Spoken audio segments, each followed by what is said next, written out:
Hello everyone, welcome to Analog IAS Current Affair Analysis for 23rd April 2021. These are the couple of issues that we'll be discussing in this video. One of the biggest problem plaguing the judiciary is pendency of cases. So in order to clear this pending cases, the Supreme Court took a decision. So it is bringing back retired judges as ad hoc judges to clear the pending cases. Even before, in the collegium system, the government was questioned why no decision was taken after the collegium has given certain recommendations for appointments in various high courts. Yet there was no decision taken. Therefore, Supreme Court had to take this decision based on Article 224A of the Constitution, which provides for appointment of ad hoc judges in the high courts. So, the Chief Justice of India, S.A. Bobde, was also heading a bench, and he made it clear that the challenge of mounting arrears and existing vacancies requires a recourse to this Article 224A. If we take a look at the percentage of cases or number of cases, 57 lakh cases are pending in high courts. There is a vacancy level of nearly 40% of judges. So 5 high courts account for nearly 54% of these cases. One interesting fact here is we generally think that there is a correlation between the number of pending cases and vacancies. But let us take the Madras High Court for example, where the vacancy is just 7%, yet it has nearly 5.4 lakh pending cases.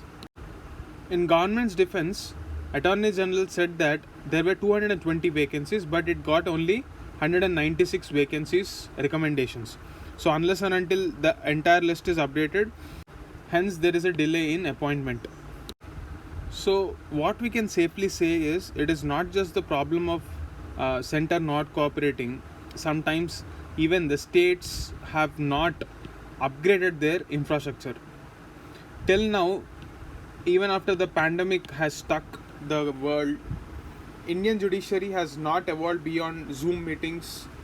It was time and an opportunity to actually utilize this window to upgrade the infrastructure and move towards e-courts. E-courts as a concept is not a new one. It is a pretty old one, but it is in a very nascent stage because of lack of encouragement to this idea.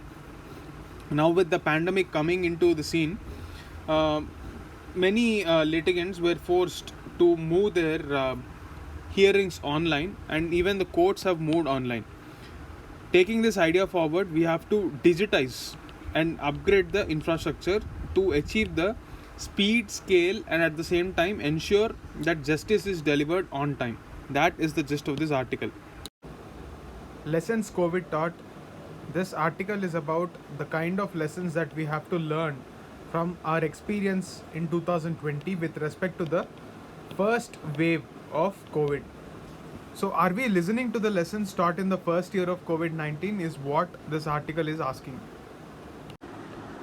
The first impact that India felt in the wake of the lockdown imposed last year to contain the first wave was the migrant crisis. The first thing that you would notice in a migrant crisis is the lack of social security they have. One can understand the vulnerability of these kind of jobs in our country, and the harsh reality is that 90% of the jobs do not have social security because of the informal nature of these jobs. So what did we create actually? What is the kind of development we are talking about in the post LPG reforms?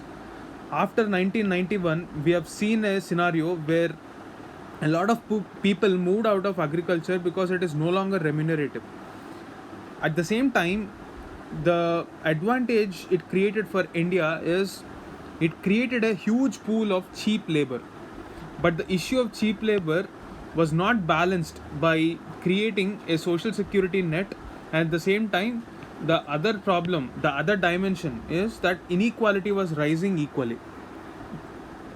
In this entire economic model, we have not considered what is the end objective of this development. We are always focused on growth, but is growth actually ensuring equity is the question that we have failed to answer comprehensively according to the writer.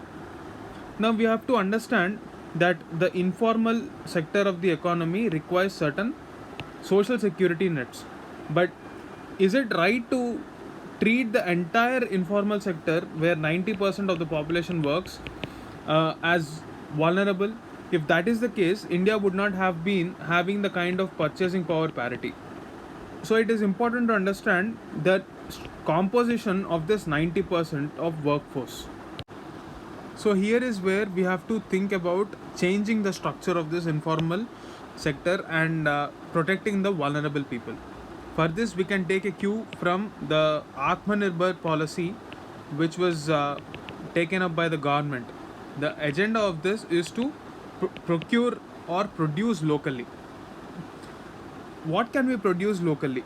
That is the question. If you see the expenditure of a common household, most of the expenditure is incurred towards daily items, that is consumable goods like soaps, toothpaste, uh, washing powder, all the daily household items that you need. All these items are actually procured from multinational companies or FMCG giants which have global presence. So naturally, it is observed that the money is being placed in the MNCs. What is the kind of employment that they would create? The alternative suggested has its basis not just in the philosophy of Atmanirbharta but also in the concept of Swarajya that was envisaged by Gandhiji. So, local production can actually reduce the cost and ensure security of jobs for a lot of local people. So, this is the first step that we can take. But is this what happening in the government's most recent package, which was labeled as Atmanirbhar Bharat? Not exactly. What it is actually doing is, from a very distant place like foreign markets, it is increasing the FDI, but the control over local resources is continuously decreasing, thereby making the issue of security of jobs even more vulnerable for the local population. Because what these companies would demand is easing of labor laws. Now, if labor laws are actually eased, the already vulnerable social security aspect is even more vulnerable now. How do we deal with this? For this, the author quotes the example of Kerala's Kudumbashri. So, the self help group concept in Kerala has actually seen wonderful results according to the view of the author, because it has enabled dignified livelihoods to several women in Kerala, especially in the rural sector. How did they do it? So, the concept of self help group is one where a group of women come together collectively, mobilize resources, use it for their businesses, and pay back. So, if SHGs are actually getting microcredit from institutionalized financial agencies, like, say, for example, banks, or sometimes even intermediaries or non banking financial companies, or even government credit directly through banks, then it will empower these women. If they are actually economically empowered, if you take a look at the statistics also, the propensity to avoid payments or default of payments is very, very low compared to MNCs. Therefore, the model of economic development should be think global but act local. Now, when you say act local, you have to actually empower them, not just in financial matters but also in decision making. So, for this to happen, they have to increase the ability of these local produce to be exposed well to international markets. Now, for that, the government must take active help in marketing these products. For this, probably we can even use avenues like e-commerce websites, for example, Amazon.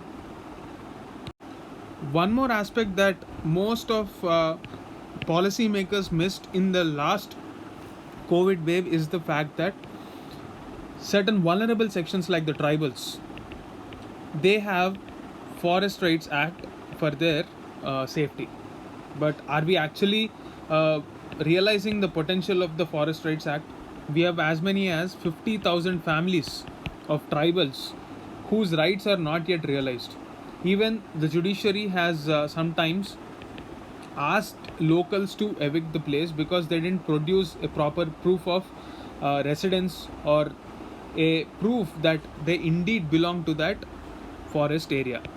So, how do we deal with this? Even if you take a look at the 73rd and 74th constitutional amendments, which were meant to empower the village and city assemblies, or even the Forest Rights Act, all these are about local administration. But the major problem is they don't have the power to economically make themselves self sustainable. So, what are the steps that we are taking? We cannot expect a center like New Delhi to remotely control everything that is happening on the ground across the country. For this to be a reality, we need to have a real time data, but the need is also to decentralize decision making and respect the spirit of democracy. And this is not just pertinent to the idea of politics but also to economy, and that exactly is the manifestation of the true spirit of Atmanirbharta, wherein you empower the local population to produce the local goods that will save a lot of money. So, according to the view of the author, empowering the locals not just economically but also socially is the way forward to deal with further crises like COVID.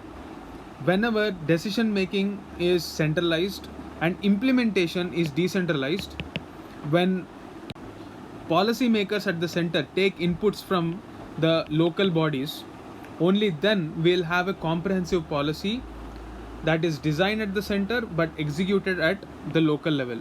Even if we take the example of how China contained the deadly virus, that is what happened. They have taken inputs from the locals, understood the ground realities, and created a country level policy which was executed locally. This execution is all that matters, because unless and until the local population knows how to execute this, it is simply not possible. That is the gist of this article.